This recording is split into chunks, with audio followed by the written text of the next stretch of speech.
Hello and welcome back to my channel. This week we're in a little bit of a different angle because I'm going to be unboxing and reviewing the Canon G7X Mark II. I bought this on Amazon on Sunday and now it's Tuesday and it just arrived and I have not yet opened the box, so you guys get to see it at the same time as me.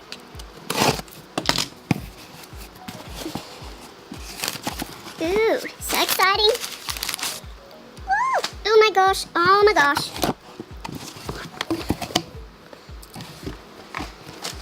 Excuse my gimpy hand, I'm a quadriplegic, so I've got a shitty hand that doesn't work. So we open it and first we have all of the instructions and everything. Cords and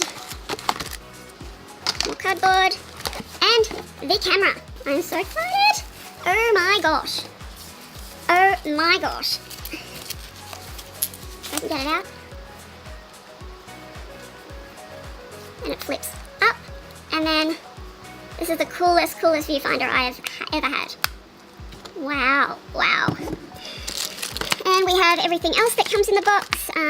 Battery, wow, that is a tiny battery. And some cords, definitely going to be using this because I'm extremely clumsy, and with my little quadriplegic gimpy hand, I tend to drop things a lot. So for the rest of the week, I'm going to be filming with this camera so you guys get an idea of what it's like and how it looks when filming. And I know that this has an anti-shake setting, which is going to be really helpful because if I hold something for too long, my hand starts shaking, and specifically with my left hand, I can't hold things very well and for a long period of time. So hopefully it's going to take that shakiness away. It's got a fair bit of weight to it compared to a standard point and shoot. So just keep on watching and I will be showing you everything that this little camera can do. I've had my camera now for almost a week and there's a few things I've noticed about it. First of all, the quality is really good.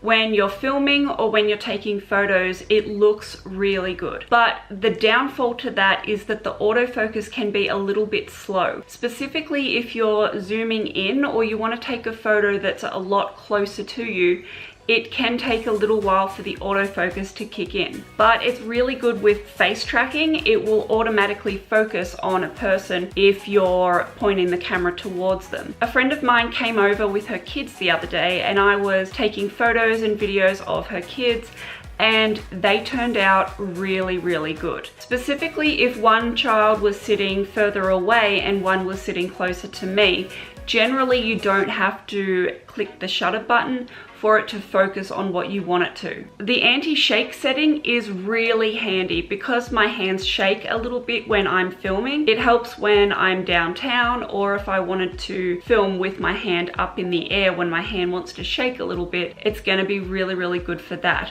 But with the anti-shake, it can be a little bit slow to move to the target that you want to move to. I filmed this the other day of my cat in the garden and as you can see, it's really good with focusing on something further away that's moving. But when you get a little bit closer up, like right here, you can see that it has a little bit of trouble to focus on something when it comes closer to the camera really quickly. So if you're a photographer and you were wanting to get this camera, I wouldn't suggest it because it's a little bit slow with the autofocus, and when you want to take multiple shots one after the other, it's a lot slower to do that. So if you're wanting to do that, I would suggest the Panasonic FZ1000. That's the camera that I usually use for filming and for taking photos. And that camera can take multiple shots one after the other. But the quality of that camera compared to this is really close. So if you're just wanting to take photos around town or take photos of your friends or just vlogging down the street, this is the perfect camera to do that. The only downfall to this camera would be the audio. It doesn't have a built-in audio plug, so you have to have an external audio source to use this camera if you want really good quality. So right now I have no other audio source.